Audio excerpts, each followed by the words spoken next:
हमने साथ में ये भी देखा है कि अगर एक पेयर ऑफ इलेक्ट्रॉन शेयर किया था तो सिंगल बॉन्ड बोलते हैं, दो तो डबल बॉन्ड, और तीन पेयर तो ट्रिपल बॉन्ड।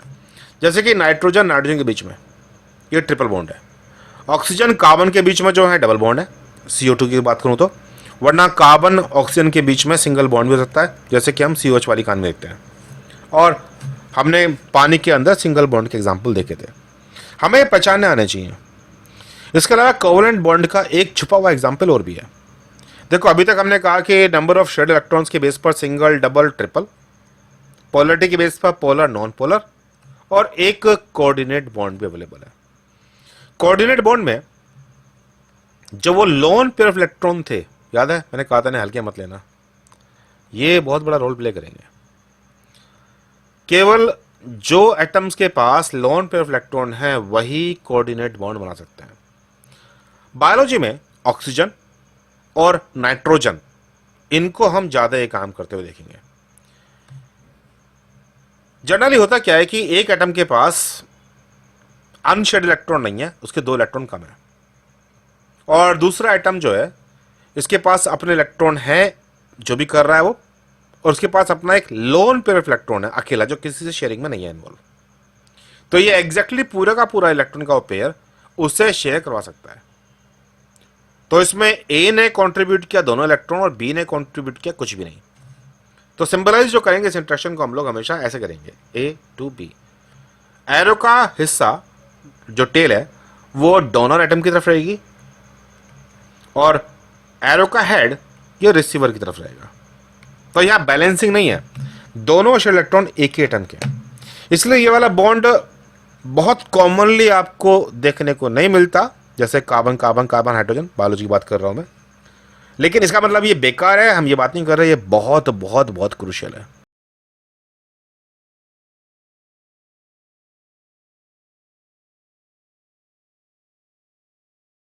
को अंदर जो रोक के रखा है नाइट्रोजन ने, वो कोऑर्डिनेट बॉन्ड के द्वारा रोक रखा है अपने लोन पर इलेक्ट्रॉन दिखा करके। आयरन के अंदर जो ये आयरन जो मौजूद है हीम में, हीमोग्लोबिन के हीम में, यहाँ भी नाइट्रोजन ने कोऑर्डिनेट बॉन्ड के द्वारा इसको रोक के रखा हुआ है। कभी इसका नाम सुना है? Yes sir. क्या full form? Yes sir. Ethylene diamine tetraacetic acid. Role क्या है इसका?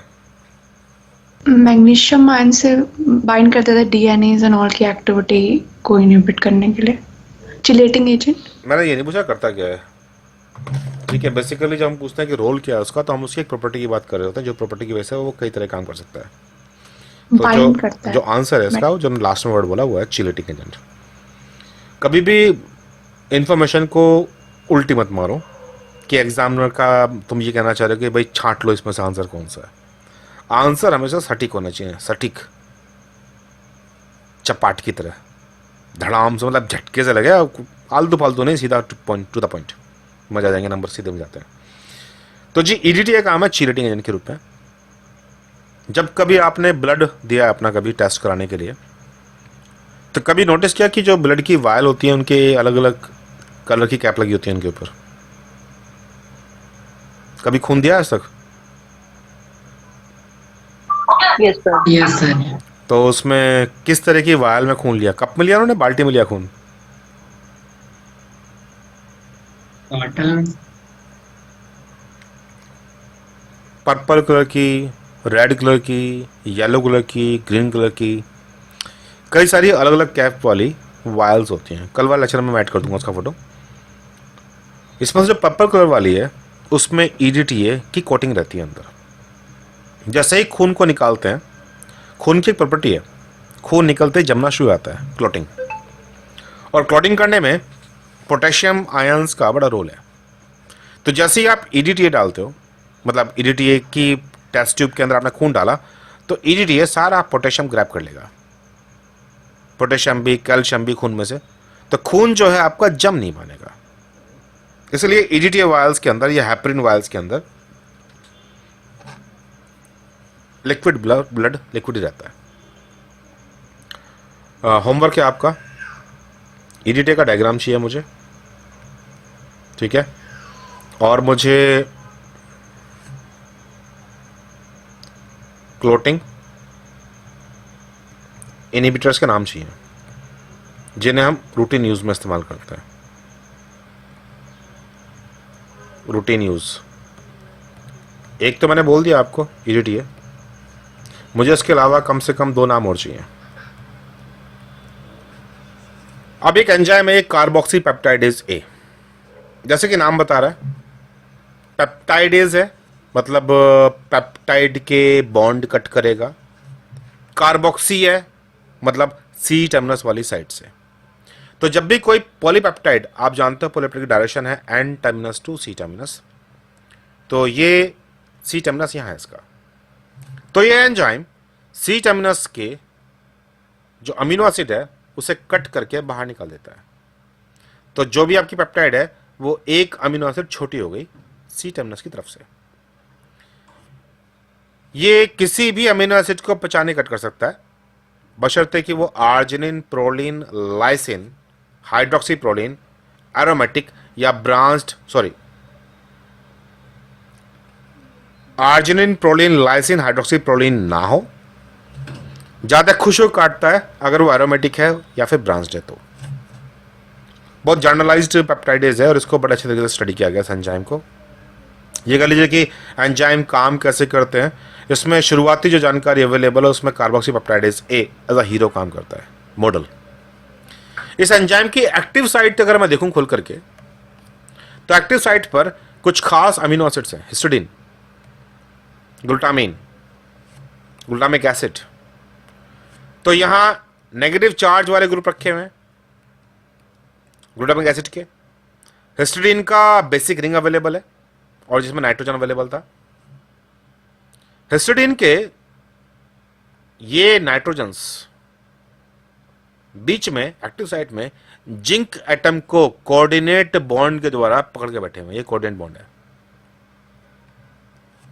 तो नाइट्रोजन्स ने अपने इलेक्ट्रॉन दिखा करके जिंक को अटका रखा है कि भाई हमारे पास इलेक्ट्रॉन है, यहीं रहे, खुश रहे। तो जिंक यहीं फंसा हुआ है। जब भी कभी सबस्ट्रेट आएगा तो सबस्ट्रेट के साथ इंटरेक्ट करके उसके बॉन्ड तोड़वाने में यह जिंक रोल निभाएगा। अगर ये जिंक निकाल दें, एंजाइम काम नहीं कर सकता। पायरुवेट काइनेज, नाम सुना है कभी इसका? Yes sir. कौन सी पाथवे का एंजाइम है? ग्लाइकोलिसिस। ग्लाइकोलिसिस का लास्ट एंजाइम, पोटेशियम डिपेंडेंट। यहां पोटेशियम लगा होता है। सिमिलरली बहुत सारे DNA पॉलीमरेज, RNA पॉलीमरेज, इन्हें मैग्नीशियम चाहिए होता है, Mg2 पॉजिटिव। तो जितने भी कोफैक्टर्स एंजाइम्स में अंदर आके बैठे हुए हैं, सब इस कोऑर्डिनेट बॉन्ड के द्वारा। तो अब अगर मैं ये कहूं कि इंफ्रास्ट्रक्चर क्रिएट करने वाला बॉन्ड है कोवलेंट बॉन्ड और चीजों को रोक के रखने वाला बॉन्ड है कोऑर्डिनेट बॉन्ड, तो गलत नहीं है। बॉन्ड तो और भी बहुत सारे हैं। शेप देने के लिए hydrogen bond, ionic bond, van der Waals interactions. Covalent bond को दिखाने के भी कई तरीके हैं। जनरली हम लोग जो सॉलिड लाइन से इंडिकेट कर रहे होते हैं, ये शेयर्ड पेयर ऑफ इलेक्ट्रॉन्स को दिखाने के लिए है। और अगर एटम के पास में कोई लोन पेयर ऑफ इलेक्ट्रॉन है, जैसे ऑक्सीजन की, आप ऑक्सीजन में कितने इलेक्ट्रॉन होते हैं टोटल? 6 या 8? 8। तो 1s में 2 इलेक्ट्रॉन अवेलेबल हैं इसके, 2s में 2 इलेक्ट्रॉन है, और फिर p में 1 में इलेक्ट्रॉन पूरे हैं, p x कर लेते हैं। तो जो उसकी इलेक्ट्रॉनिक कॉन्फ़िगरेशन है वो ये कहती है कि आउटर मोस्ट शेल में इसके पास 2 लॉन पेयर ऑफ, मतलब 2 पेयर्ड इलेक्ट्रॉन है जिन्हें किसी के साथ पेयरिंग करने की जरूरत नहीं है, इन्हें हम लॉन पेयर बोलते हैं ऑक्सीजन के पास। तो जो उसके लॉन पेयर इलेक्ट्रॉन है हम उन्हें अलग दिखाते हैं। जैसे इस केस में उन्होंने केवल एक दिखा रखा है, लेकिन असल में यहां 2 है, एक ही और एक ही। नाइट्रोजन के पास केवल एक ही लॉन पेयर इलेक्ट्रॉन है, यहां से दिखा रखा है इन्होंने। तो जब हम ये डॉट्स का इस्तेमाल करते हैं तब इन्हें हम बोलते हैं कि हम लुईस स्ट्रक्चर दिखा रहे हैं। केमिस्ट्री में टर्मिनोलॉजी पता होना चाहिए आपको। तो अभी तक की जो सारी कहानी है, उस कहानी में अगर मैं कहूँ कि हमने कहा कि कोवेलेंट बॉन्ड दो तीन कैटेगरी में बांट सकते हैं हम लोग। नंबर ऑफ इलेक्ट्रॉन शेयर्ड के बेस पर, single bond, double bond, triple bond. Polarity के बेस पर, पोलर या non polar. Type of chemical entity की बेस पर, होमो या हेट्रो। होमो तब बोलेंगे जब बॉन्ड में इन्वॉल्व होने वाले दोनों एटम सेम टाइप के हैं, जैसे कि हाइड्रोजन हाइड्रोजन। हेट्रो तब बोलेंगे जब बॉन्ड में इन्वॉल्व होने वाले दो एटम दो डिफरेंट टाइप के हैं। यहां तक कोई सवाल? No sir. No sir. No sir. ठीक है जी। पहचानते हो उस फूल को? No, orchid. ऑर्किड है। जितना जल्दी खिल गया इतना जल्दी खिलता नहीं है, टाइम लगता है इसको। ये टाइम लैप्स फोटोग्राफी की वजह से हम देख पा रहे हैं। आमतौर पर ऑर्किड्स की सबसे खास बात यह है, सिर्फ फूलों की खूबसूरती नहीं, ऑर्किड सबसे एडवांस प्लांट में से एक माने जाते हैं जिन्होंने जमीन से निकल करके पेड़ के तनों पर जीना सीख लिया है। ये मिट्टी में ग्रो नहीं करते, ये पेड़ के तनों पर चिपक करके ग्रो करते हैं। इसलिए ये रेस्ट्रिक्टेड भी है कि हर जगह ग्रो नहीं कर सकते।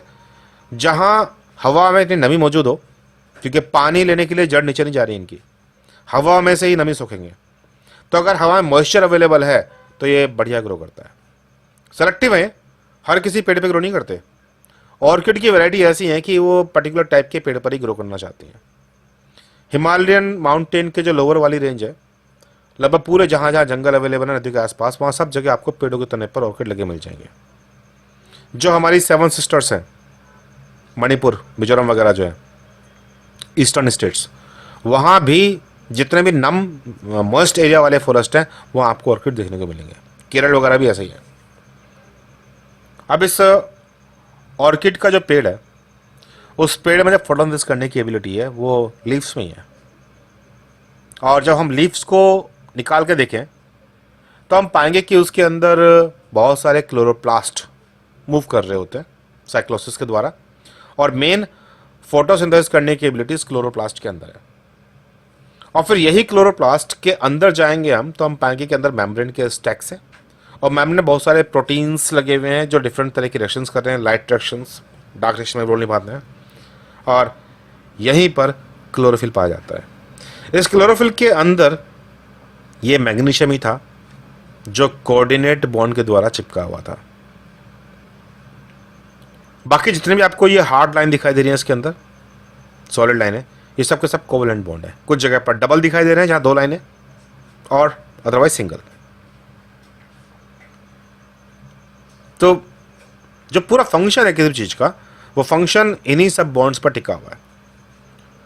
Covalent bonds, polar and non polar, ionic interactions, coordinate bonds, hydrogen bonds, hydrophobic interaction, electrostatic interaction. इनमें से कुछ को हमने कर लिया, कुछ आगे आने वाले टाइम में करेंगे हम लोग।